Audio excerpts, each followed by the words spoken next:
नमस्कार, good morning. तो चलिए आज फिर से क्लास 12th का डिफरेंशिएशन का एक फिर से नया वीडियो मैं लेकर के आया हूँ। सभी प्यारे बच्चों ध्यान से समझेंगे। हम लोग पीछे वीडियो में पढ़ चुके थे कि डिफरेंशिएशन x के पावर n का डिफरेंशिएशन क्या होता है। प्यारे बच्चों आप समझेंगे और कोशिश करेंगे।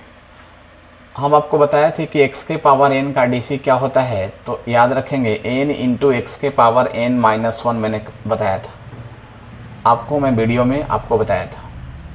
x के पावर n का dc क्या होगा, तो n इंटू एक्स के पावर n माइनस क्या होता है, n होता है। मैं यदि कहूँ कि बोलो प्यारे बच्चों x के पावर 10 का dc क्या हो पाएगा, तब बोलेंगे कि जी पावर 10, यानी n का वैल्यू 10 है।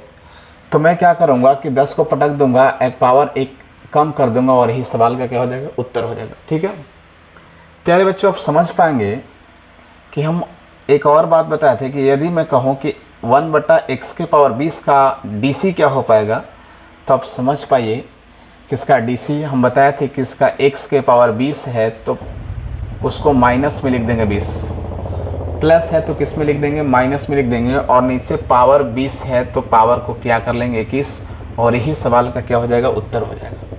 मैं इतनी बात आपको बताया था। उसके बाद क्या करना है, मैं एक छोटा सा और बात बताने जा रहा हूं, आप समझेंगे।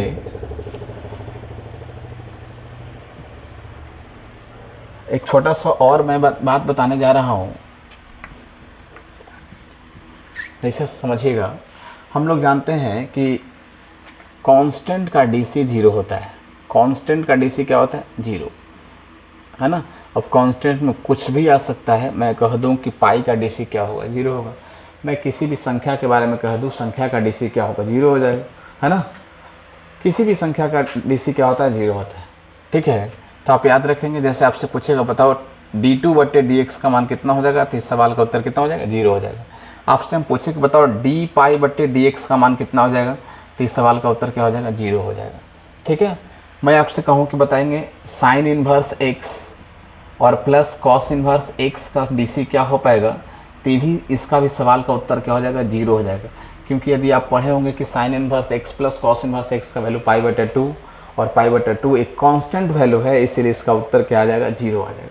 ठीक है, हम लोग इतनी बात समझ पाए। दूसरा का बात हम लोग को समझना है कि प्यारे बच्चों √x का डीसी हम लोग सीखेंगे।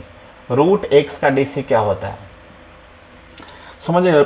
यदि कोई संख्या रूट में है, यदि रूट को हटाना चाहते हैं तो उसका पावर में 1/2 होता है। प्यारे बच्चों आप समझ पाएंगे कि इसका पावर में 1/2 हो जाता है।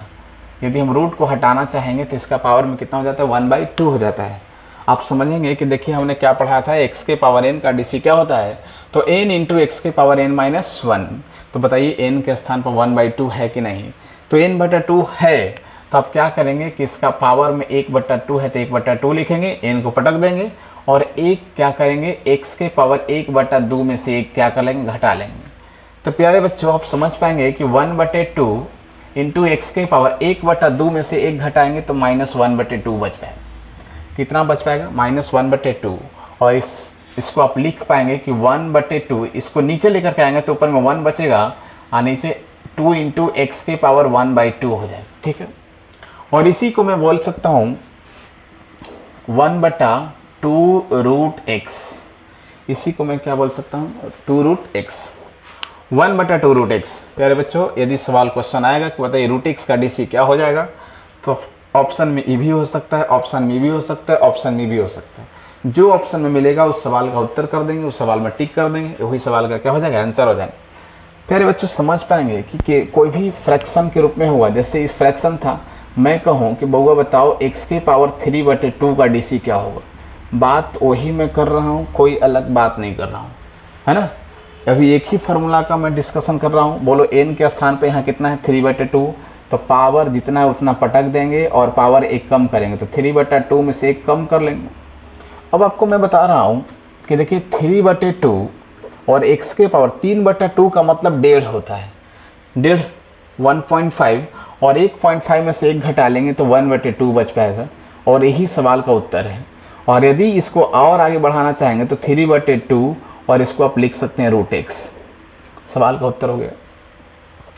प्यारे बच्चों, मैं आगे और भी कह सकता हूँ कि x के पावर मैं कहूँ कि 5/3 का DC क्या हो पाएगा। यदि मैं कहूँ कि 5/3 का DC क्या हो पाएगा, तो बताइए n के स्थान पर कितना हो गया, 5/3। n के स्थान पर कितना हो गया, 5/3। तो माथा पर जितना है उतना पटक देंगे। तो बोलो 5/3 को मैंने पटक दिया और x के पावर 5/3 में से 1 कम कर लिया।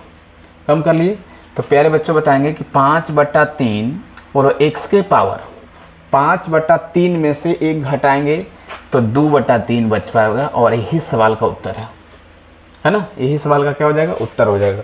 प्यारे बच्चों, मैं भी और भी सवाल कर पाऊँ और भी मैं क्वेश्चन कर पाऊँ। देखिए क्वेश्चन था, ये सब आपका क्वेश्चन है। यदि मैं क्वेश्चन कर पाऊँ कि बताएंगे कि x के पावर मैं कह दूँ 7/4 का DC क्या होगा, 7/4 का DC क्या हो पाएगा। तो आप बात को समझेंगे। बोलिए n के स्थान पर कितना हो गया, तो बोलेंगे 7/4। 7/4। अब बोलो x के पावर 7/4 में से 1 कम कर लेंगे। कम कर लिए तो बताइए कितना हो जाएगा, 7/4। बोलो x के पावर 7/4 में से 1 घटा लेंगे तो 7 में से 4 घटाएंगे मतलब 3/4 सवाल का उत्तर हो गया। प्यारे बच्चों देखिए, फ्रैक्शन का कोई भी क्वेश्चन होगा तो हम लोग ऐसे ही इस क्वेश्चन को सॉल्व करेंगे। देखिए पहला नंबर फार्मूला था और पहले नंबर फार्मूला से हम लोग सारा पिछले वीडियो में भी बताए थे और इस वीडियो में भी मैं बता रहा हूँ आपको। देखिए सबका सवाल फार्मूला नंबर फर्स्ट से चल रहा है। प्यारे बच्चों, मैं अब थोड़ा सा जोड़ करके घटा करके मैं आपको बताता हूँ। यदि दो फंक्शन जोड़ के रूप में रहेगा या तो घटाव के रूप में रहेगा तो उसको आप कैसे सॉर्ट आउट कर सकते हैं, कैसे बना सकते हैं। प्यारे बच्चों समझेंगे आगे की ओर।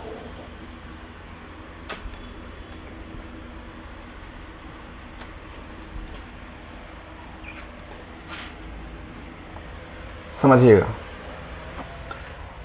आपको हम एक बात पढ़ाए हैं, समझेंगे।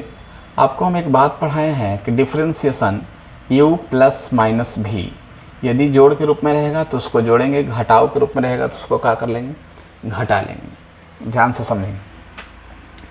अब ध्यान से समझो, इसको क्या लिखेंगे, du/dx और + -dv/dx। du/dx + -dv/dx ये फॉर्मूला है ना। पहला सवाल यदि मैं कहूँ कि प्यारे बच्चों ध्यान से बोलेंगे, डिफरेंशिएशन x + 2 का DC क्या होगा। पहला सवाल x + 2 का DC क्या होगा। तो आप बोलेंगे कि इसको क्या करेंगे कि इसको अलग अलग कर पाएंगे तो dx/dx और प्लस d2/ क्या हो जाएगा, dx हो जाएगा। dx/dx और d2/